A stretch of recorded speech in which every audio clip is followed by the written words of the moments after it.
Thank you. Hey, Yul, you came. That's awesome. I just want to thank everybody for coming, and I want you to know how important it is that I wanted to be able to show people that a mental disease is the science behind it, where it comes from, why I have it.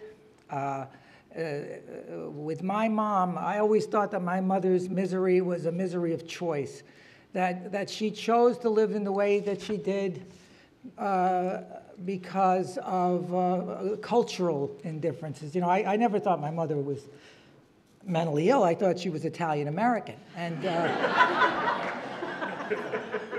and it wasn't until I was diagnosed that I realized that this is a long history of my family, and to be able to simply show this movie and show the courage and bravery of these people, and of which Jordan's here.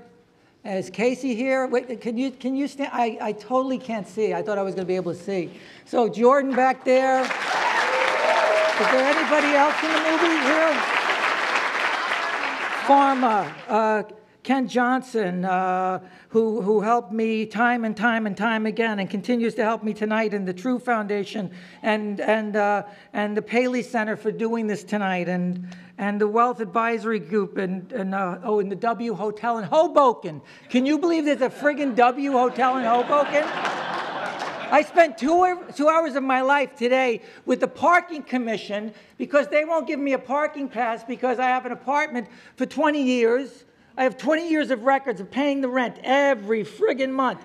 $360 a month I pay for rent. And they won't give me a pass because I have a Connecticut driver's license and a Connecticut plate.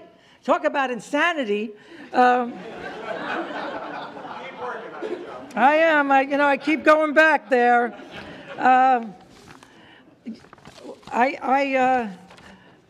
Larry Davidson wrote what Deb Morant gave me this quote that I read it, and I thought, how can I show this?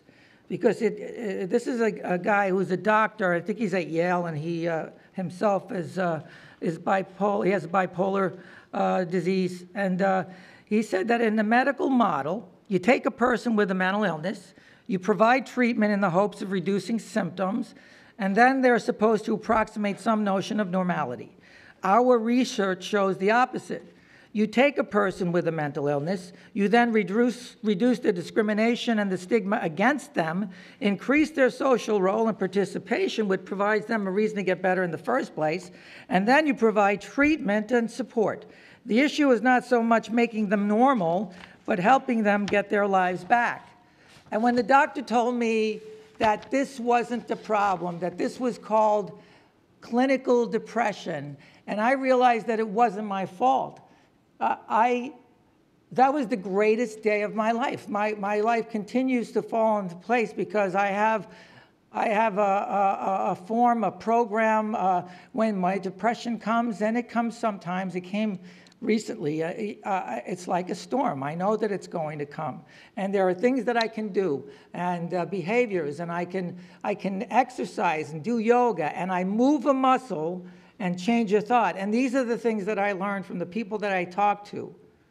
But if we don't change this mindset, all the money in the world will never reduce the shame that goes with the disease. You know, truly, I've never had anybody say to me, well, Jesus Christ, why do you have to take those statins? I mean, how did you get cholesterol? You know? We want to make the conversation about mental disease or, a mood disorder, whatever you want to call it.